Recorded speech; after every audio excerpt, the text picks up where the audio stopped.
welcome once again to the program The Diplomats on Armed Forces Radio 107.7 FM.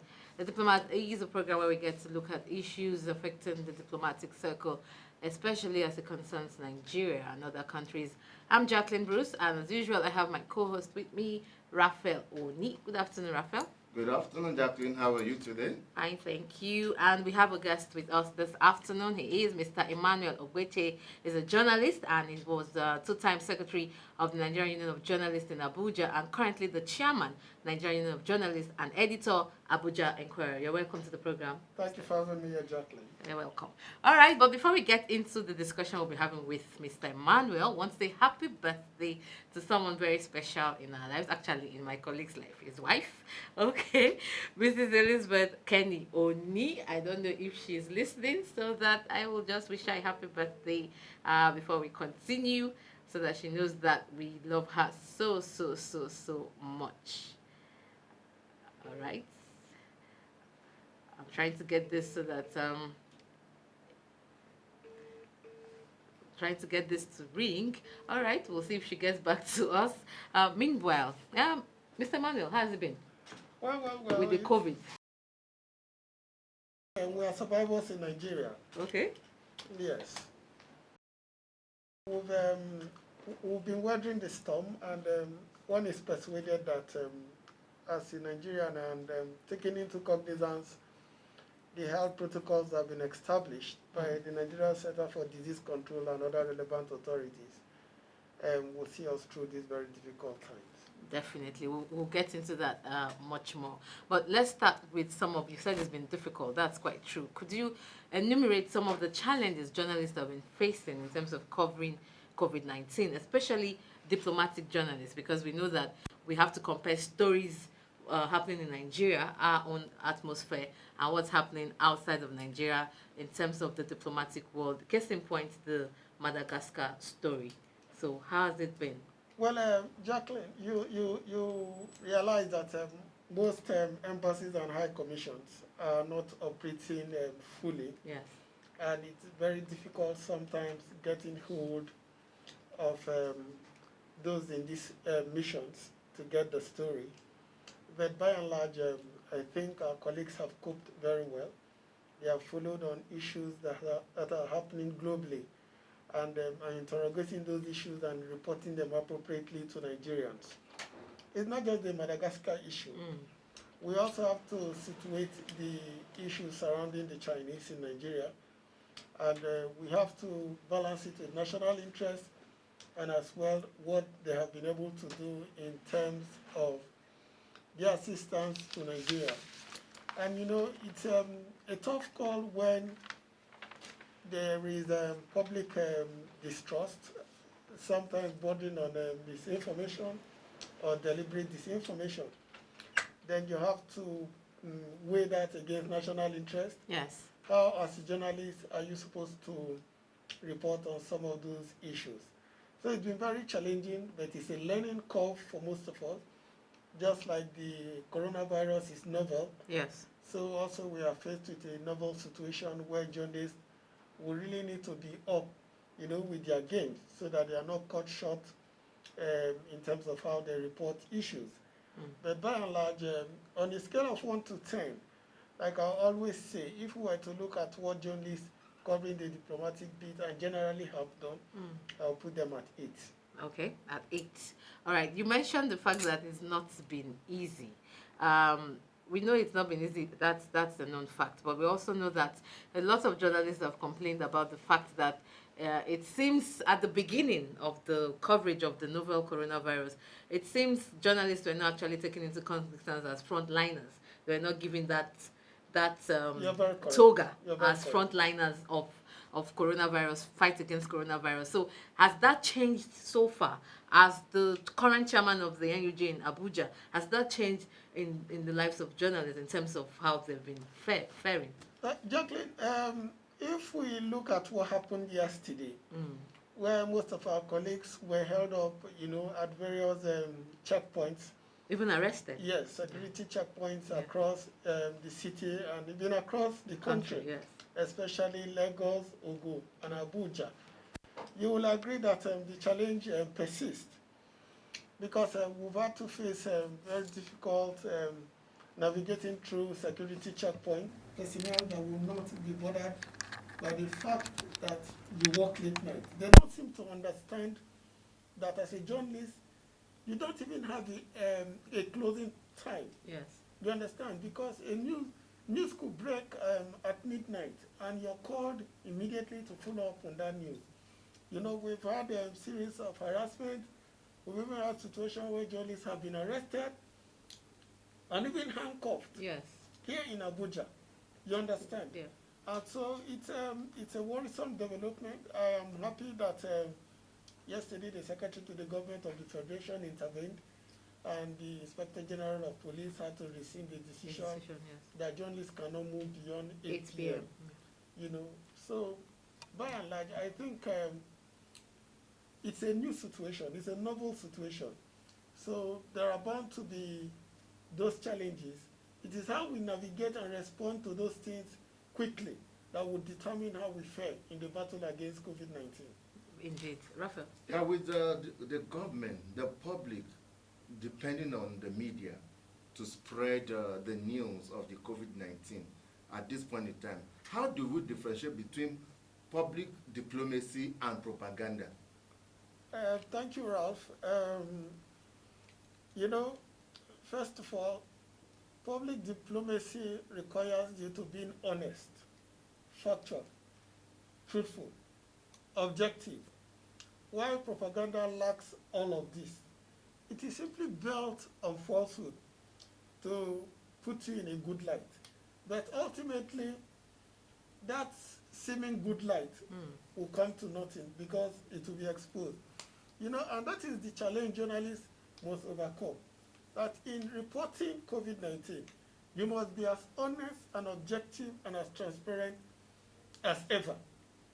For a news medium to be trusted, people must see that it is not about obscuring the truth, but it is presenting it in a way as not to cause crisis. Diplomacy is not propaganda. Diplomacy means that instead of me to tell you, go to hell, I will find a way to tell you that, listen, what you have done does not befit your status. You understand? You cannot dismiss issues of COVID-19 with the wave of the hand. You cannot couch it in a way to tell lies. As a journalist, the Constitution in chapter 22 gives you the onerous task to hold government and its officials accountable.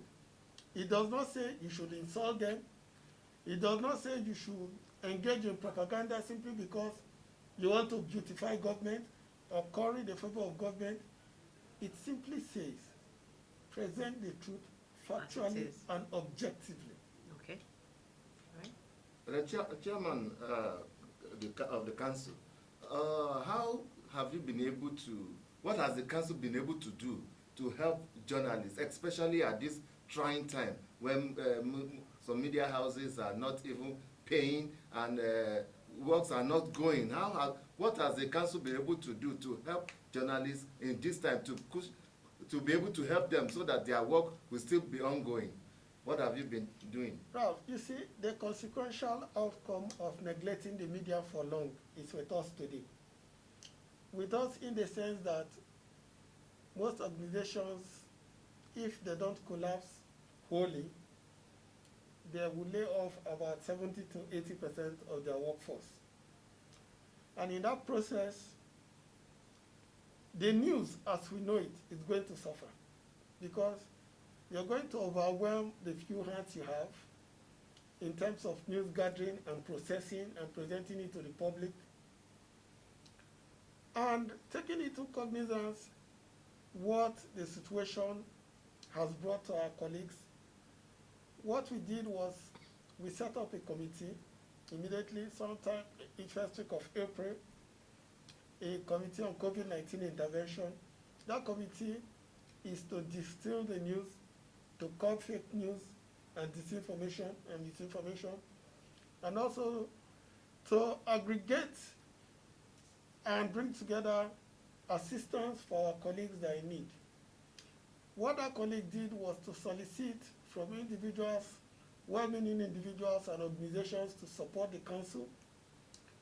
We have provided personal protective equipment.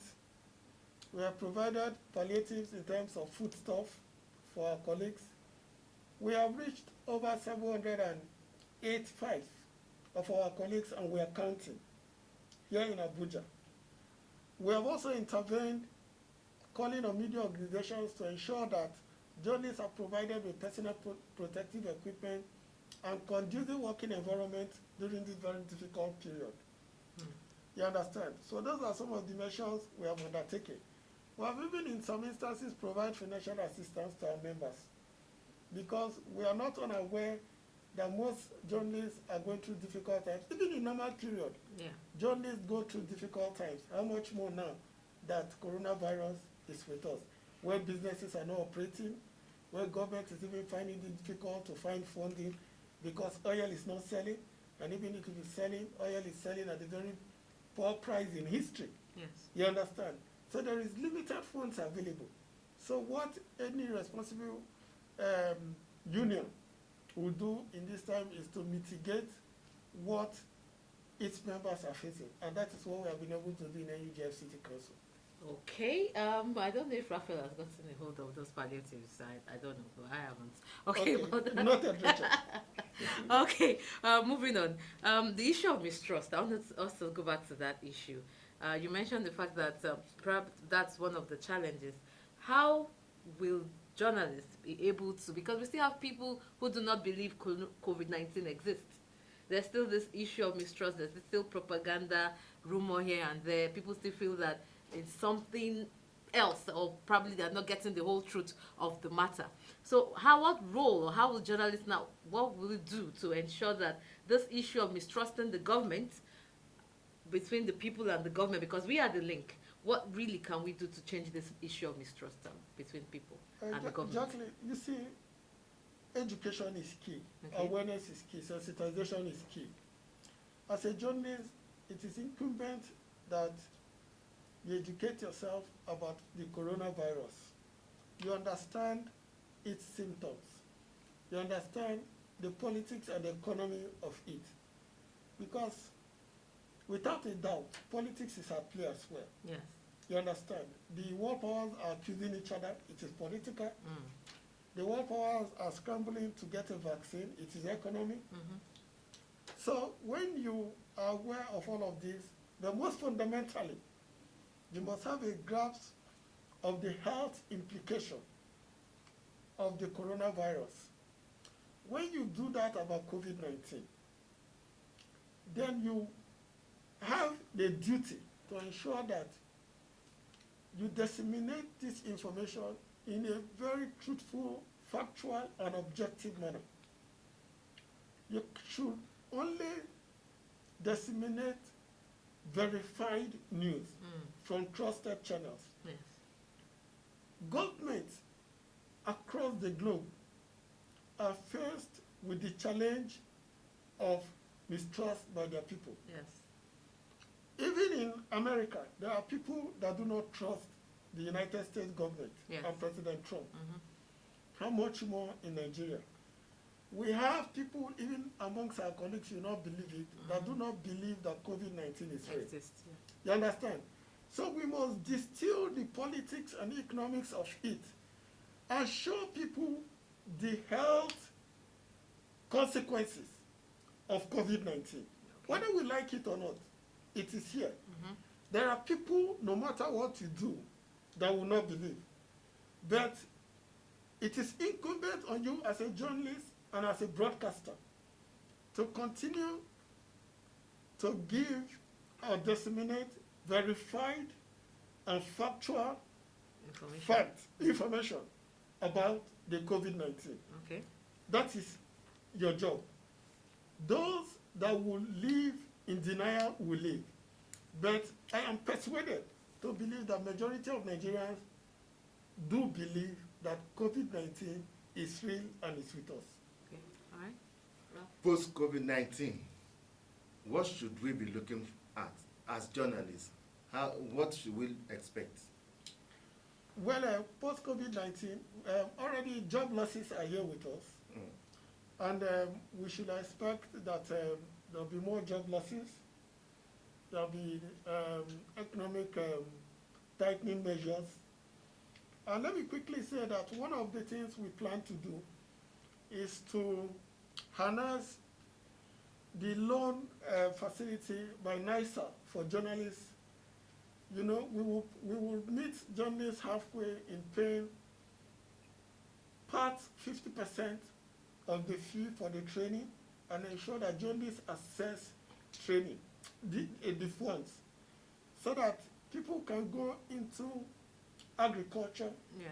people can go into proper commerce of buying in bulk and selling. Because whether we like it or not, we must be prepared that Nigeria and the world entirely will change after COVID-19. It has already changed. Yes. You understand? So we must begin to take measures to ensure that we do not suffer needlessly Post-COVID-19. post-COVID-19. Okay. As we begin to round off, we know one issue that would have stemmed a lot of allegations from security forces, usually the issue of fake journalists. Because often at times they're like, oh, everybody's a journalist. Like when there was lockdown, going out of the house, you will see the whole roads flooded with people, and you're wondering, are all these essential workers, are all these doctors or journalists, as the case may be? So what has the NUJ Abuja chapter been able to do to actually fish out fake journalists, especially in this time? That's a very brilliant question. Yeah. One measure we have done is that all our registration is online. Okay. You understand? For you to be a member of the NUJ, you must fill an online form. And there is a compendium you can easily access. You understand? We encourage journalists in the FCT to get the NUJ ID card. It does not cost you a thing to get it. Okay. Log in and just pay the normal dues that people pay. You understand? And that ID card is for 3 years.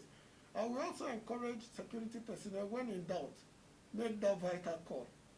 If I say I'm working for Armed Forces Radio, Yes. you should be able to have the number of somebody here that somebody can speak. But by and large, our numbers are always available, you understand, for Armed Forces, for security personnel to verify. And we also have an anti-fake committee that has been working in tracking down fake journalists.